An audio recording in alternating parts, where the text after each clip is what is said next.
The hierarchy of Christmas movies is about to change. The $250 million festive behemoth has arrived in cinemas. Was it worth the cost? And is it going to join the Muppet Christmas Carol and It's a Wonderful Life and Batman Returns as a Christmas classic? Or is it destined to just become a lump of coal under the producer's tree? Now, Red One follows a remarkably simple premise of Santa going missing, so his personal bodyguard has to team up with a hacker who can track anyone to find him, whilst encountering different mythical Christmas creatures, Krampus and very weird looking elves. I think they were the elves? I don't know. But yeah, that's essentially it. The rest is just absolute filler material. And in a mystical world full of horrifically uncanny CGI polar bears and a pre-visual asset of the Beast from Disney's Beauty and the Beast remake, nothing stands out or is even just given enough time to do so. Very much like that aforementioned polar bear, just he's in every poster, every piece of marketing. It's kind of made out like he's going to be one of the team, and he's got about 5 minutes of screen time. And there's just absolutely nothing to engage with in this paper-thin story, and it's more just a series of rock-led action sequences which are barely drawn together, and the writing is just absolutely horrendous, wherein there was a singular joke that landed for me, and that appeared within like the first 5 minutes of the film, then that was it. After that, it just presents itself as the most generic Netflix action movie with a Marvel star thrown into the mix that you can find. But of course, the reason we never get a focus on anything for more than a couple of minutes is because The Rock's contract probably doesn't allow the camera to be off him for more than 3 shots. But what we have here isn't a fun Christmas caper or a wacky, festive, feel-good rescue mission. We're just given The Rock doing rock things, and, you know, we've just got to sit there bewildered by his royal rockness. Now, I've got to admit, I have enjoyed and very much supported The Rock through his acting career, because his films are very much akin to like a 90s Stallone. You know, there's more misses than hits, but you just typically go for that surface level popcorn entertainment. But The Rock's constant use of literally just his own persona on screen is starting to get a little bit boring now. I mean, he even tries so hard at times in this to just give such a heartfelt performance, and it's this of all films that he attempts to do it in. Multiple times throughout, he tries to do these really, really heartfelt monologues, but then one of them ends where he just kind of says to Santa that he does his job because, and I quote here, he loves kids. Oh, Dwayne, do not say that, because I'm not going to lie, I did burst out laughing at that point in the cinema, and I don't think I was meant to. Look, with this performance, you can tell there's just a fragment, a tiny little fragment of genuine effort that's coming from him. But, on the flip side, maybe that tiny little bit of effort that went into this production should have maybe been for cleaning his own piss bottles up, and, you know, the set would have just been a nicer place, but hey. But like I mentioned, this is just the most straightforward Rock movie you could find. A whole 2-hour plot about the kidnapping of Santa, which just puts his muscles centre stage and lets him work his magic. He just embodies the Luke Hobbs superhuman character, and he kind of does all the ridiculous stunts from there. Now, this is spoiler free, and so this is not a spoiler for the film, but there is a moment where he slides kind of on his shoulder blades down this like train track, flies off the end, grabs a drone and like pulls it out the sky, and that's like coming off at like 60 miles an hour. It's like, dude, come on. I mean, I can only imagine how riveting this is to those who didn't get to watch him and Hobbs and Shaw pull a helicopter out of the actual sky. Oh, I forgot to say as well, he's got Ant-Man sort of abilities.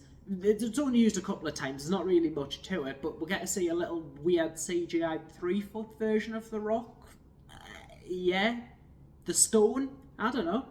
And playing alongside The Rock in the sidekick performance is Chris Evans, and he plays an uncharismatic ex-Marvel action character, number 17, an influx found in very recent streaming films where they just pick actors who, despite having famous superhero personas, ultimately have very little skill to carry a movie where the charisma isn't linked to that superpower. And I just want to be clear on something here. I'm not knocking Evans personally. Like, Chris Hemsworth is very similar in that regard. He plays Thor in every movie that wasn't Furiosa. I mean, even Downey starred in that movie that was the colossal bomb. And I'm not talking about Oppenheimer here. I mean the actual box office bomb with Doolittle. It's not a guaranteed success just putting these big Marvel names in. But Evans here is just the most generic movie hacker you could ever find. I mean, he even uses the phrase hacking into the mainframe. That's before my time, man. That's like mid-90s stuff. And there's also a story with his character reconnecting with his son, because, you know, we have to be reminded that it's not actually just a Dwayne Johnson action film, it's actually a Christmas film. So what you have to do when you forget about that and you've kind of just ditched Santa, which I'll get to in a bit, but you have to force that sentimentality in there because it's Christmas, and that's what Christmas is all about. It's about just buying people shit and fake sentimentality because 'tis the season. But the problem with this plot point is that there's just absolutely nothing to it. It's just the most bog standard distant father-son relationship reconciles you can find, and it literally just drags the film out notably longer. Like, the film runs pretty much bang on 2 hours, I think, and my god, it feels long at times.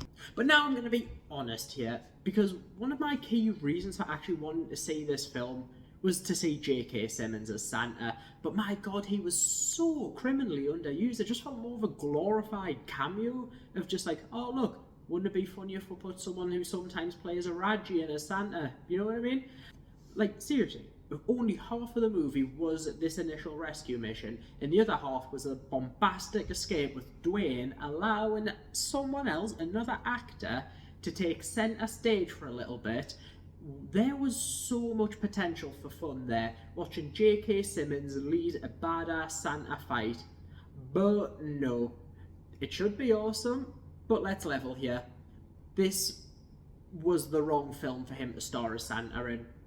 And that's not a knock on J.K. Simmons' performance. He does very good with the very little material he's given. But you might be wondering what I mean by that and what I think the right role for J.K. Simmons as Santa would be. So I'm going to tell you. He shouldn't have been in Red 1. He should have been in Violent Night 2. You team J.K. Simmons up with David Harbour and just let them commit R-rated Santa Cornish together. That is the role for him. And now for the next point that I want to talk about, and you know what? I'm just going to be so blunt on this. The film just looks like complete shit. Like, genuinely one of the least cinematic things I have ever seen in my life. You can tell immediately that this was made with the intention of streaming because it has what I like to refer to as the Netflix colour saturation, where everything just for the most part looks so bright, oversaturated, unnecessarily, does not fit the big screen. Might fit your TV with a bit of motion smoothing, but for a real cinematic experience it looks pretty awful. And you've also got to keep in mind as well that this is also set to become the most expensive original film of all time, and it looks as bad as that. $250 million, and that's what your thing comes out looking like. I mean, come on. In all honesty, it just doesn't even resemble a proper film. Like, if the intention was to make a Christmas classic in 50 years' time, I can guarantee it's not going to be looked at like It's a Wonderful Life. It's going to be like taking a backseat with something like Santa Claus versus the Martians or something along those lines. Now, to round off the body of the review, I just want to have a little discussion point just to end the video on. And a key issue for me with this film is the direction and the lack of it. Just, there's absolutely no artistic merit or style in any capacity, and nothing to even suggest this is any more than the most generic, churned out studio crap you could possibly find. But I wanted to do a little bit of investigation as to why this was the case. So to begin with here, let's have a look at another film briefly from earlier this year, one which will probably seem very irrelevant at first, but just bear with us on this, you'll see where the point's going.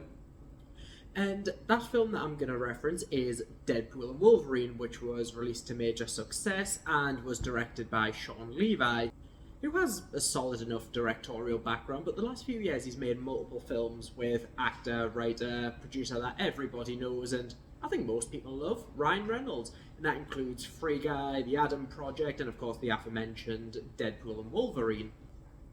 However, when you watch these films, the main draw is actually Ryan Reynolds, and I think that's very fair to say, especially with him being in the main role.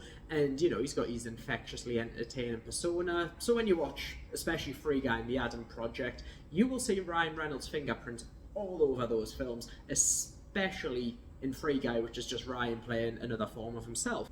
So when it came to his baby, a film that he's pretty much had in his mind to some extent since X-Men Origins Wolverine in 2009, he needed someone who he could, you know, collaborate with predominantly on his terms. Because with Reynolds rightly holding so much creative control over the film, since it's literally him that got the first one off the ground in the first place, he really just needed a yes man for that. Someone who would roll the camera on his terms, but is equally still a competent filmmaker. But ultimately, we'll all see the latest Deadpool film as a Ryan Reynolds film before anything else. And it worked. The film was just a major box office hit, and that was after a slew of disappointments for Marvel, and, you know, it also received notably warmer fan reception than anything post-Endgame, with maybe the exception of Spider-Man No Way Home. So why is this relevant to Red One? Why have I just rabbled on about Ryan Reynolds basically ghost directing Sean Levi on Deadpool and Wolverine because it seems like that could be the case? Well, that's because I think something very similar went on here. The difference is, with Red One, it didn't work. Now, Red One director Jake Kasdan has a surname you might recognise, and if you're a Star Wars fan, you'll undoubtedly know his father, Lawrence Kasdan, who was a writer on the original films. So the question you might have right now is, wait, how did someone with such a famous dad have such little talent in the medium that the parent came from? Well, while that question is as old as time, I'm going to explore something a little bit different here. So Kasdan's best known for his work on the previous two Jumanji films, which, like Red One, were produced by and star The Rock. And it's really, really well known to anybody who, well, watches films in any capacity that Big Dwayne loves slapping that producer credit on absolutely anything that he can, and he obviously likes having his own creative output on the films. However, strongly contrasting with Reynolds and Deadpool, The Rock is just one of the most creatively lacking people in the whole of Hollywood. I mean, it's no wonder that ideas put forward by him are just so poor that they just include him looking big on camera and slapping people all over, which actually even happens in this film. And when you watch Red One, you can just see the markings of The Rock all over this. It's literally just a Rock film and nothing more. So like I mentioned at the start of this, there's no creative direction in this entire thing. So what happened? Well, we don't quite know, but my theory is that this is very much like the Reynolds-Levi scenario. And the same happened here, that Dwayne wanted his kind of own way and essentially played the role of the ghost director and just made the exact thing that he wants to make. But unfortunately, it's just not working like it already has. The entire production just feels so creatively redundant, and it's just quite frankly directionless. That's the best way to put it. It's in no way a competently directed film in any capacity. It's literally just an ego piece for its main star, and unfortunately, Kasdan's either going to have to gain creative vision if he wants to make a full career as a good director, or he's just going to have to keep pandering to the superstar ego flicks, which unfortunately might be his path now. It's just the zero shits given about the art of filmmaking in any capacity, way, shape or form here, and it really just feels like, and I know this is strong to say, but crime against cinema. I think it's fair enough. So that's my thoughts on Red One as a film. So what am I going to score it from now? Well, if you listened properly, that probably wasn't a particularly flattering review of the film. So I'm just going to give Red One a big red 1 out of 5. I'm sorry, but it has zero effort, zero results, but that singular star does come from The Rock constantly accusing Captain America of being on the list. I mean, yeah, that was funny. But as I always say it, decide for yourself. No, I'm just going to go and run a little experiment. I'm just going to go and piss in a couple of bottles and leave them random places and see how long it takes for someone to just come and move them. See ya.